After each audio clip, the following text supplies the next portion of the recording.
Hello बच्चों, कैसे हैं आप सभी लोग।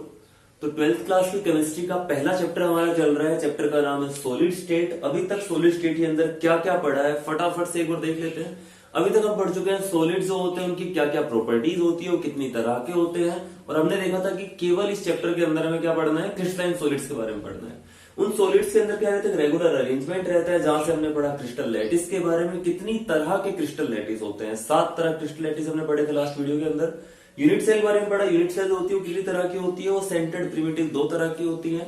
और उसके बाद कि क्यूबिक जो होता है उसके अंदर कितनी तरह के हमारे पास ब्रेवियस लैटिस बन सकते हैं, या किस तरह के क्रिस्टल लैटिस में कितनी तरह के वेरियस अरेंजमेंट बन सकते हैं, वो सारी चीजें हम पढ़ चुके हैं।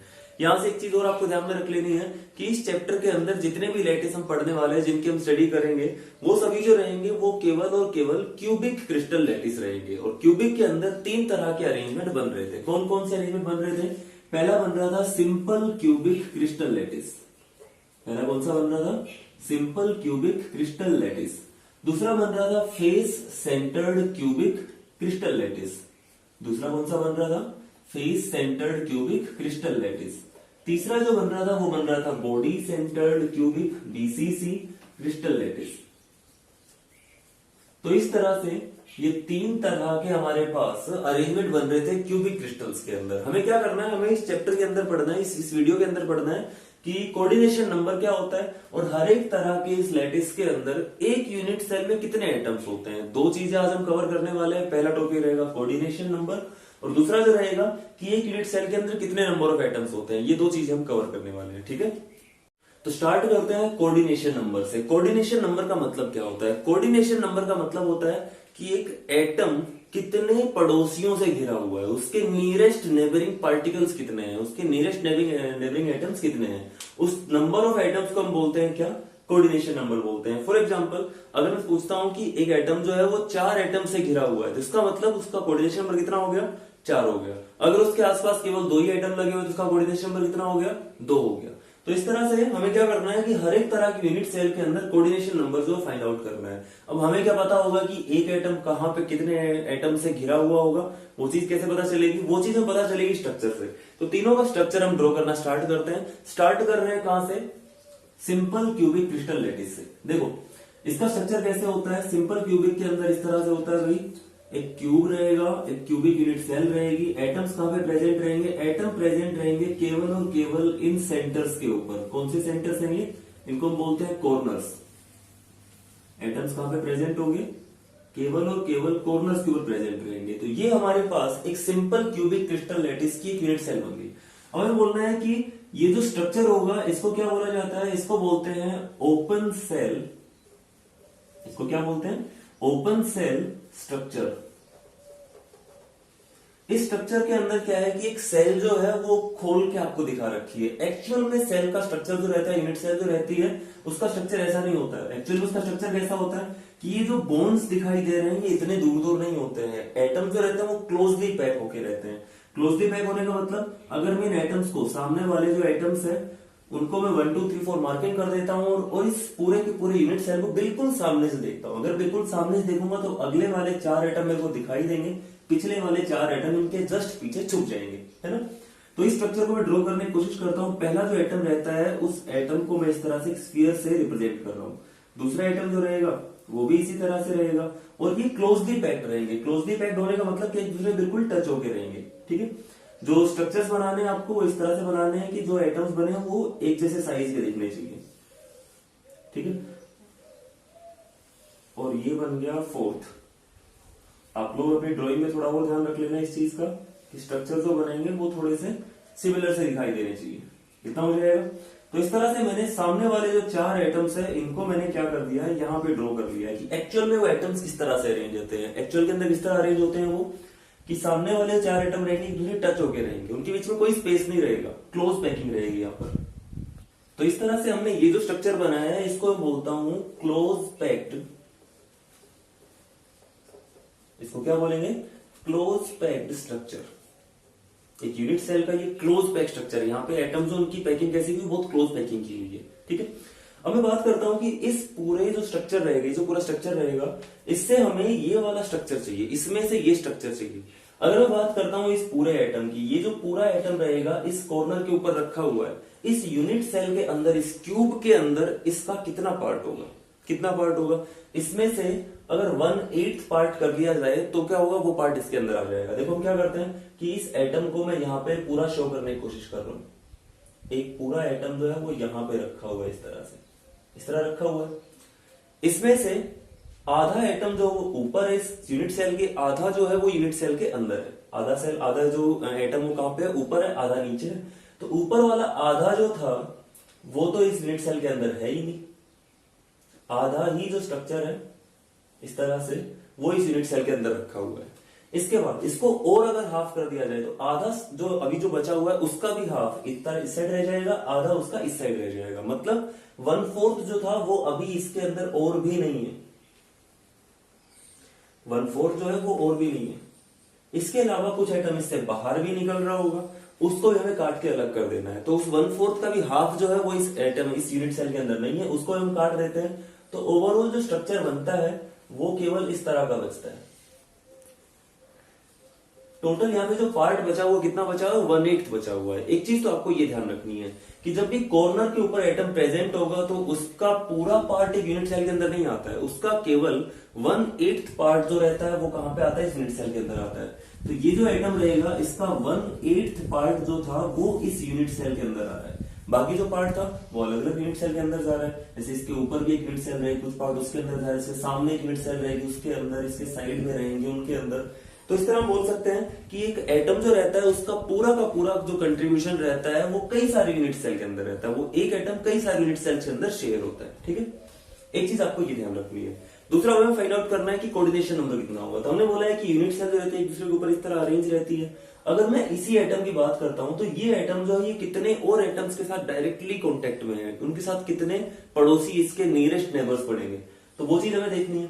तो एक तो ये जो एटम रहेगा हम देख सकते हैं कि ये इस एटम के साथ टच होके रहेगा। 1 जो था वो 2 के साथ टच होके, 4 के साथ टच होके, क्या ये 3 के साथ भी टच हो रहा है? नहीं हो रहा है। लेकिन पीछे एक एटम है, इसके पीछे एक एटम है, यहां पर मैं इसको 5 नंबर देता हूं, 6 नंबर देता हूं, 7 नंबर और ये 8 नंबर। क्या 5 के साथ ये डायरेक्ट कॉन्टेक्ट के अंदर है? हाँ बिल्कुल कॉन्टेक्ट में है। तो इसका मतलब 5 जो है वो इसका पड़ोसी है। इसके बाद इसके ऊपर अगर एक यूनिट सेल होती, अगर मैं यहाँ पे एक और यूनिट सेल इसी तरह की ड्रॉ करने की कोशिश करता हूं, इसी साइज की यूनिट सेल रहेगी, वो भी यहां पे मैं ड्रॉ कर रहा हूं इस तरह से।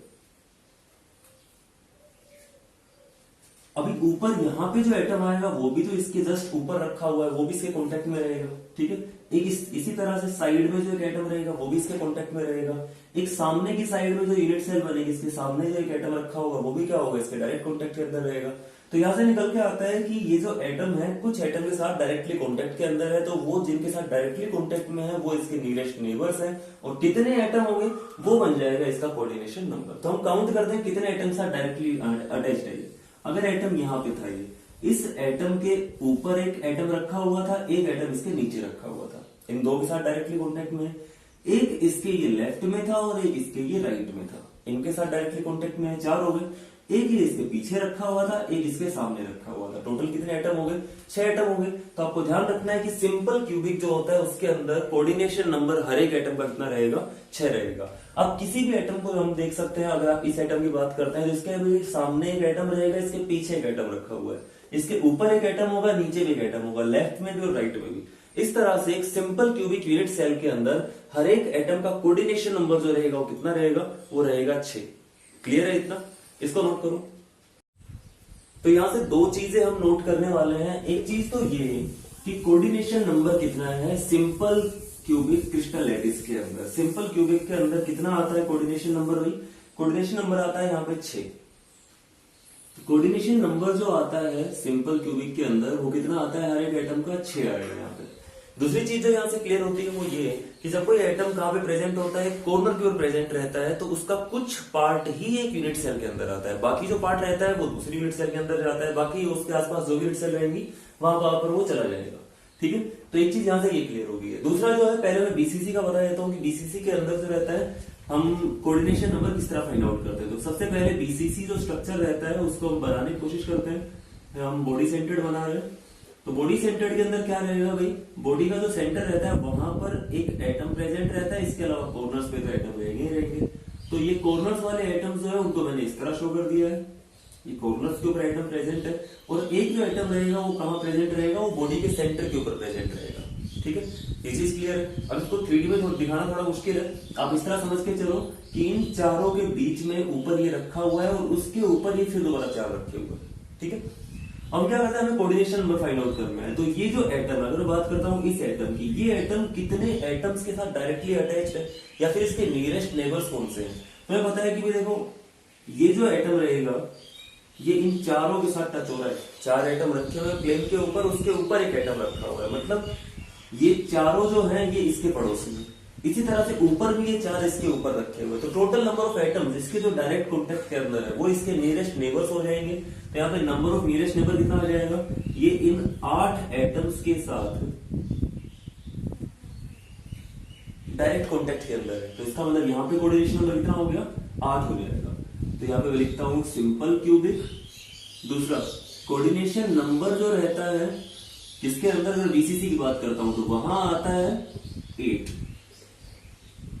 ठीक है, इसको इस तरह लिख देता हूं, सिंपल क्यूबिक के अंदर 6 रहता है कोऑर्डिनेशन नंबर, और बॉडी सेंटर क्यूबिक के अंदर कितना रहता है, 8 रहता है। यहाँ पे देखो फिर दोबारा एक वही चीज आएगी कि ये जो एटम रहेंगे ये पूरी तरह से इस यूनिट सेल के अंदर नहीं रहेगा, कॉर्नर वाला ये कहां रहेगा, ये इसके आसपास और जो यूनिट सेल रहेंगे उसके अंदर भी कुछ ना कुछ पार्ट इसका आ रहा होगा। लेकिन जो बॉडी के सेंटर के ऊपर है वो कहां रहेगा, वो पूरा पूरा इस यूनिट सेल के अंदर ही रहेगा।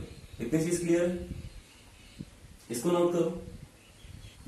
नेक्स्ट और लास्ट आता है हमारे पास face centred cubic. Face centred cubic जो होता है वो किस तरह से होता है उस चीज को देख लेते हैं एक बार। देखो, फेस सेंटर के अंदर हम स्ट्रक्चर बनाते हैं, पहले आपको क्यूब बनाना है।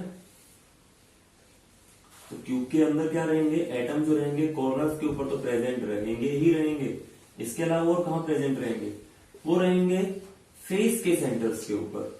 फेस के सेंटर्स जैसे कि यहाँ पे एक एटम प्रेजेंट रहेगा, इस फेस के सेंटर पे, इस दीवार के सेंटर के ऊपर एक प्रेजेंट रहेगा, ये नीचे वाला जो है इसके सेंटर के ऊपर, ये साइड वाले के सेंटर के ऊपर। इसके बाद ये जो सामने जो आपको दिखाई दे रहा है इसका सेंटर मान लेता हूं यहाँ पे एक एटम रहेगा, और पीछे वाला जो फेस है वो ये वाला था, इसके सेंटर के ऊपर मान लेते हैं उसका सेंटर जो है वो यहाँ पे, इसका सेंटर कहाँ पे होगा, यहाँ पर होगा, इस जगह पर।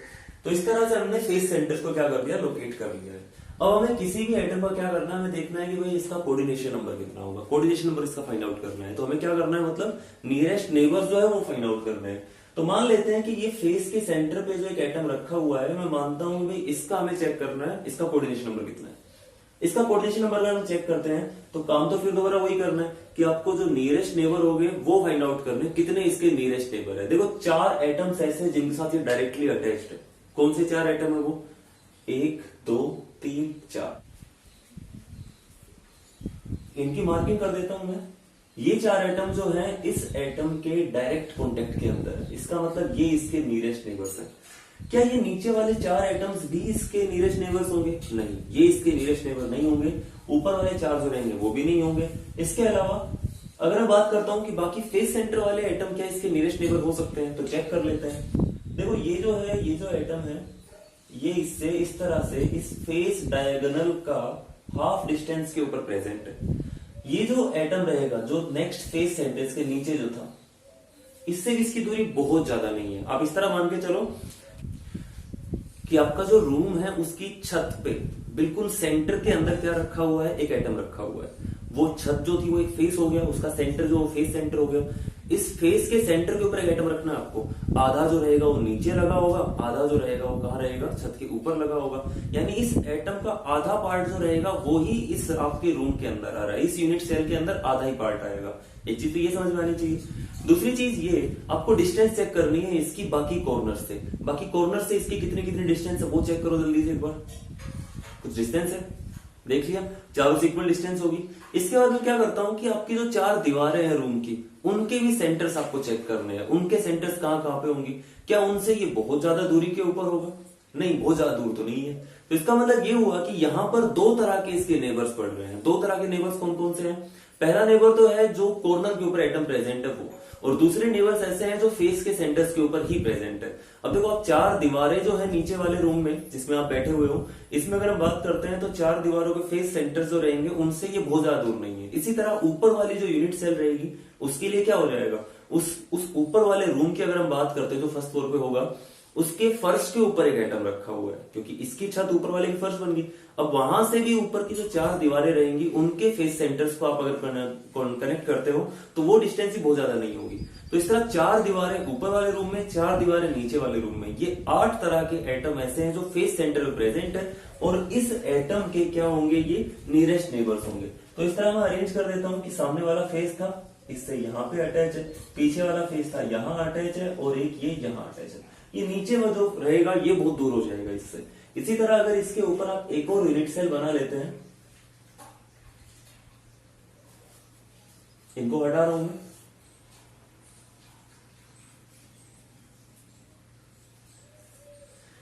तो देखो यहाँ फेस सेंटर पे एटम प्रेजेंट होगा, यहाँ प्रेजेंट होगा, एक पीछे वाली दीवार पे प्रेजेंट होगा साइड में, और एक ऊपर यहाँ पे प्रेजेंट होगा। कॉर्नर जो रहेंगे वो बहुत दूर पड़ जाएंगे। अब मैं फिर दोबारा इनको कनेक्ट कर रहा हूँ, इस लेफ्ट वाली दीवार से, राइट वाली दीवार से, सामने वाली दीवार से, पीछे वाली दीवार से। इस तरह से 4 एटम ऊपर है, 4 एटम नीचे है और 4 एटम जो थे कॉर्नर वाले थे ये थे। टोटल कितने एटम इसके नियरेस्ट नेबर से 12 है। इस वीडियो को एक बार दोबारा से आप रिवाइंड करके देख लेना। तो कोऑर्डिनेशन नंबर जो रहेगा फेस सेंटर के अंदर कितना आता है, 12 आता है। अगर नहीं समझ में आया तो फिर दोबारा एक बार इसको देख सकते हो। कोऑर्डिनेशन नंबर जो रहेगा वो कितना आ जाएगा, यहाँ पर 12 आ जाएगा। ठीक है, तो पहली चीज तो आपको पता होना चाहिए कोऑर्डिनेशन नंबर कितना होता है। हालांकि फाइंड आउट नहीं करवाया जाता, अगर आप याद रख सकते हो तो याद भी रख सकते हो, अगर आपको फाइंड आउट करना हो तो आप फाइंड आउट करके भी बता सकते हो। ठीक है, एक क्वेश्चन मैं आपको यहाँ पे दे रहा हूं जो नेक्स्ट वीडियो के अंदर फर्स्ट में आपको मिल जाएगा कि what is the coordination number of an atom present at A face centre.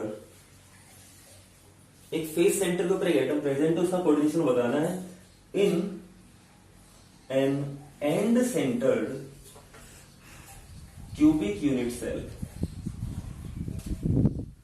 Cubic unit cell आपको बनानी है एंड सेंटर्ड, उसके अंदर फेस के ऊपर एक एटम रखना और फिर उसके नियरेस्ट नेबर्स आपको क्या करने फाइंड आउट करना है। तो इस तरह कोशिश करना है कि ये क्वेश्चन जो रहेगा वो आप कर सको। नेक्स्ट वीडियो के अंदर मैं सबसे पहले इसी क्वेश्चन का आंसर आपको दे दूंगा। ठीक है, आगे बढ़ते हैं हम।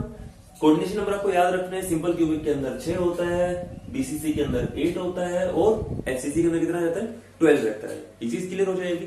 अब हम आगे बढ़ते हैं। हमारा नेक्स्ट टॉपिक जो इस वीडियो का है वो है एटम्स पर यूनिट सेल।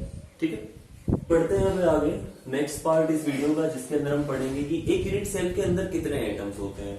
अभी तक हमने 2-3 चीजें देखी है कि जब हम यूनिट सेल बनाते हैं तो उसके कॉर्नर्स के ऊपर, फेस सेंटर्स के ऊपर, बॉडी सेंटर के ऊपर हम एटम्स ड्रॉ कर लेते हैं, लेकिन जरूरी नहीं है कि वो पूरा का पूरा एटम उसी यूनिट सेल का हिस्सा हो। ऐसा भी हो सकता है कि वो बाकी किसी और यूनिट सेल का भी हिस्सा हो सकता है। फॉर एग्जाम्पल अगर हम बात करते हैं सिंपल क्यूबिक का, तो सिंपल क्यूबिक के अंदर हम बोल रहे हैं कि कॉर्नर्स के ऊपर जो एटम थे वो पूरी तरह से एक यूनिट सेल के अंदर नहीं थे। तो इसको मैं समझाने के लिए क्या करता हूं, एक बड़ा सा क्यूब बनाता हूं जिसको हम बाइफरकेट करके फर्दर क्या कर लेंगे, फ्रेगमेंटेशन कर लेंगे और छोटी यूनिट सेल जिसके अंदर बना लेंगे, ड्रॉ कर लेंगे, खाली समझाने के लिए। ठीक है, मान लेते हैं कि आपके सामने क्यूब बन गया। अब मैं क्या करता हूं, इसके टुकड़े करता हूं, इसको बीचों बीच काट दिया मैंने इस तरह से। एक बार सामने से वो काटते हैं इसको, अगर सामने से इसको बीचों बीच काटते हैं तो इस तरह का आपको एक स्ट्रक्चर मिल जाएगा। अब इस तरह से बीचों बीच और काटते हैं, तो इस तरह से काटते हैं बीचों बीच,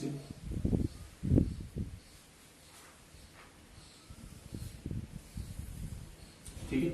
ये बीच वाले पार्ट्स आपको मिलाने हैं, ये बीच वाला पार्ट आपको मिलाना है और ये बीच वाले पार्ट आपको मिलाना है। अब देखो मैंने क्या किया है, यहाँ पर कितनी यूनिट सेल बनाएंगे आप काउंट कर सकते हैं। काउंट करो कितनी यूनिट सेल।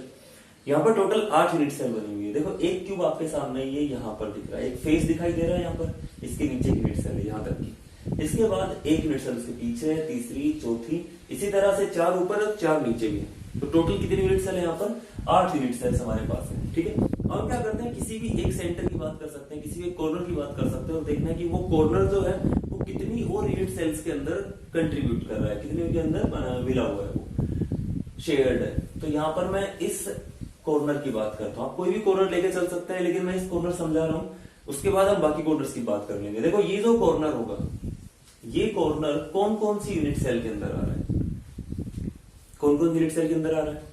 तो ये जो कॉर्नर होगा ये सामने वाली नीचे वाली यूनिट सेल के अंदर आ रहा है और पीछे वाली यूनिट सेल के अंदर भी आ रहा है। इसी तरह लेफ्ट के अंदर भी सामने वाली और पीछे वाली दोनों यूनिट सेल के अंदर आ रहा है। इसी तरह से ऊपर वाली 4 यूनिट सेल के अंदर भी आ रहा है। तो ये तो कमाल हो गया कि 8 यूनिट सेल के अंदर ये कॉर्नर आ रहा है। अगर मैं बात करता हूं कि इस कॉर्नर की बात करनी है मुझे, इस कॉर्नर की बात करते हैं, ये कॉर्नर कितने यूनिट सेल के अंदर आ रहा है? कि सर ये तो 2 ही के अंदर आ रहा है, लेकिन 2 यूनिट सेल इसके ऊपर भी रहेंगी, 2 यूनिट सेल इसके साइड में भी रहेंगी और जो साइड में होगी उनके ऊपर भी 2 यूनिट सेल हो सकते हैं। उसी तरह से 8 के अंदर ये कॉर्नर आ जाएगा। तो हम बोलते हैं कि जब भी कोई एटम कॉर्नर के ऊपर प्रेजेंट रहता है तो वो 8 यूनिट सेल्स के अंदर क्या कर रहा है, अपना एटम का कुछ कुछ हिस्सा दे रहा है। ठीक है, वो जो पूरा एक स्फीयर रहेगा ये कैसे रहेगा, इन 8 यूनिट सेल के अंदर कुछ कुछ हिस्सा इसका रहेगा और इक्वल हिस्से रहेंगे। ठीक है, तो यहां पर मैं इस तरह लिख सकता हूं, मैं लिखता हूं कि 8 unit sales share 1 atom at a corner, है ना? कि एक कॉर्नर जो है वो 8 यूनिट सेल के अंदर आ रहा है, तो उस कॉर्नर पे जो एटम प्रेजेंट होगा वो भी 8 यूनिट सेल के अंदर आ रहा है। एक यूनिट सेल के अंदर कितना एटम आएगा, फिर उसका कितना पार्ट आएगा उसका, तो यहां पे कैलकुलेट कर लेते हैं कि 1 यूनिट सेल शेयर्स 1/8 एटम, उसका 1/8 हो जाएगा, 1/8 एटम एट कॉर्नर, इतना हो जाएगा। तो ये चीज आपको ध्यान रखनी है। ठीक है, कि एक यूनिट सेल जो रहती है उसके अंदर एक कॉर्नर पे 1/8 एटम प्रेजेंट रहता है।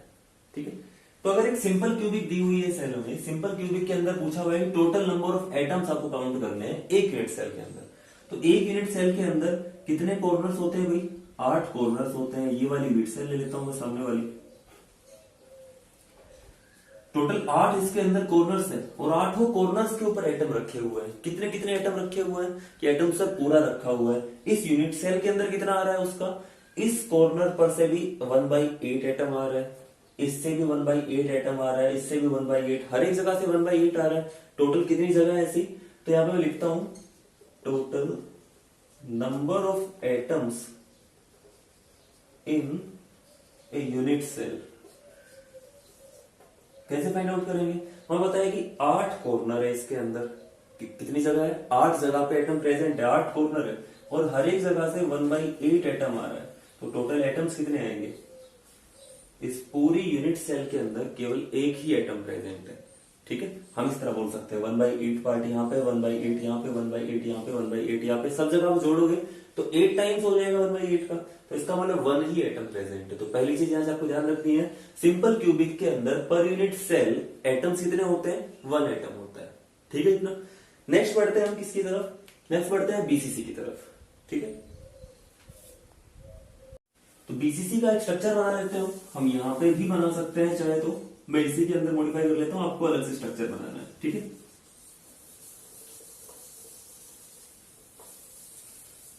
हेडिंग डाल लेनी है, बीसीसी की एक यूनिट सेल जो होती है, बीसीसी क्यूबिक लैटिस जो होते हैं, उनके अंदर एक यूनिट सेल में कितने नंबर ऑफ एटम्स प्रेजेंट होते हैं, ये चीज फाइंड आउट करनी है। तो क्या करेंगे, बीसीसी का स्ट्रक्चर बनाते हैं और बीसीसी के अंदर चेक करते हैं कि भाई कहां कहां पे एटम प्रेजेंट है और हर जगह जहां जहां पे एटम प्रेजेंट है वो कितना कितना कंट्रीब्यूट कर रहे हैं।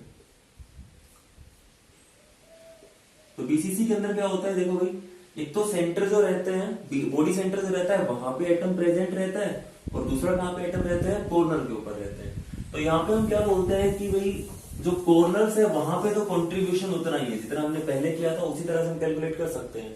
बॉडी सेंटर से रहेगा उसका कंट्रीब्यूशन अलग रहेगा। तो यहाँ पे लिख रहा हूं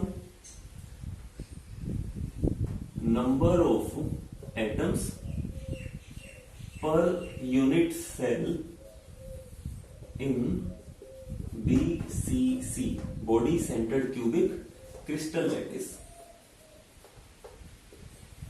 कितने हो जाएंगे देखते हैं अभी। हमें पता है कि इसके अंदर 8 कॉर्नर है जहां जहां पे एटम प्रेजेंट है, 8 कॉर्नर है और हर एक जगह पे कितना कितना एटम प्रेजेंट है, 1/8 एटम प्रेजेंट है। तो कॉर्नर के ऊपर तो इतने एटम हो गए, 1/8 यहाँ पे, 1/8 यहाँ पे, 1/8 यहाँ पे, इस तरह हो जाएंगे सारे। दूसरा और कहाँ पे एटम प्रेजेंट है, एक एटम प्रेजेंट है कहां पर, इस कॉर्नर, इस बॉडी सेंटर के अंदर।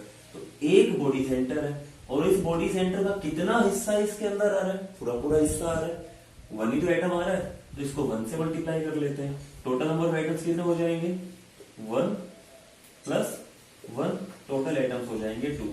तो याद रखना है कि बीसीसी के अंदर number of atom per unit cell कितने होते हैं, 2 होते हैं। ये क्लियर हो जाएगा। तीसरा हम देखते हैं face centred cubic unit cell. तो फेस सेंटर्ड जो होता है उसको भी देख लेते हैं। फेस सेंटर्ड जो होता है वो किस तरह से रहता है, फेस सेंटर्ड के अंदर एटम्स जो रहेंगे वो ना केवल कॉर्नर्स के ऊपर रहेंगे बल्कि और कहां पे रहेंगे, वो रहेंगे फेस के सेंटर्स के ऊपर। तो कॉर्नर वाले एटम मैं यहां पे दिखा रहा हूं,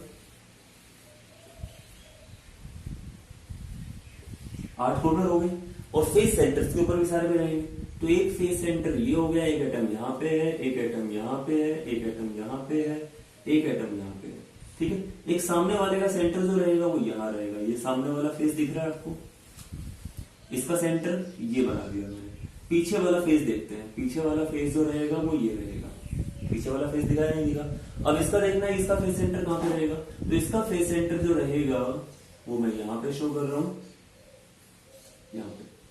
कितने फेस सेंटर है, 6 फेस सेंटर है, वहां पे एटम प्रेजेंट है, 8 कॉर्नर्स है, वहां पे एटम प्रेजेंट है। तो फिर से आपको लिखना है total number of atoms per unit cell कितना होगा, 8 कॉर्नर है, हर एक के ऊपर 1/8 एटम है, ठीक है।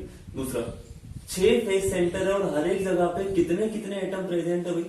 देखो अगर ये फेस सेंटर की बात करता हूँ, ये फेस सेंटर के ऊपर एक एटम रखा होगा, क्या ये पूरा का पूरा एटम इस यूनिट सेल के अंदर आ रहा है, इस कमरे की छत के ऊपर, छत के सेंटर के ऊपर आपको एक एटम रखना है, एक बॉल रखनी है, तो आधी इस रूम में आएगी, आधी इस रूम से बाहर छत के ऊपर रहेगी, यानी इससे ऊपर जो रूम रहेगा उसके अंदर आएगी।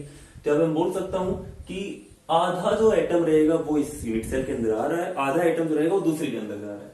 तो हर एक जो फेस सेंटर है वहां पे कंट्रीब्यूशन कितना रहता है, 1/2 का रहता है। तो यहां से नंबर ऑफ एटम कैलकुलेट कर लेते हैं, 1 हो गया, यहाँ पे ये 3 हो गया, 1 + 3 कितने एटम आ गए, 4 एटम्स आ गए। तो यहां से आज तक अभी हमने क्या क्या सीखा है, हमने सीखा है कि simple cubic, body centred cubic और फेस सेंटर्ड क्यूबिक, इनके अंदर कोऑर्डिनेशन नंबर कितना कितना होता है और number of atom per unit cell कितने होते हैं। कोऑर्डिनेशन नंबर कितना होता है,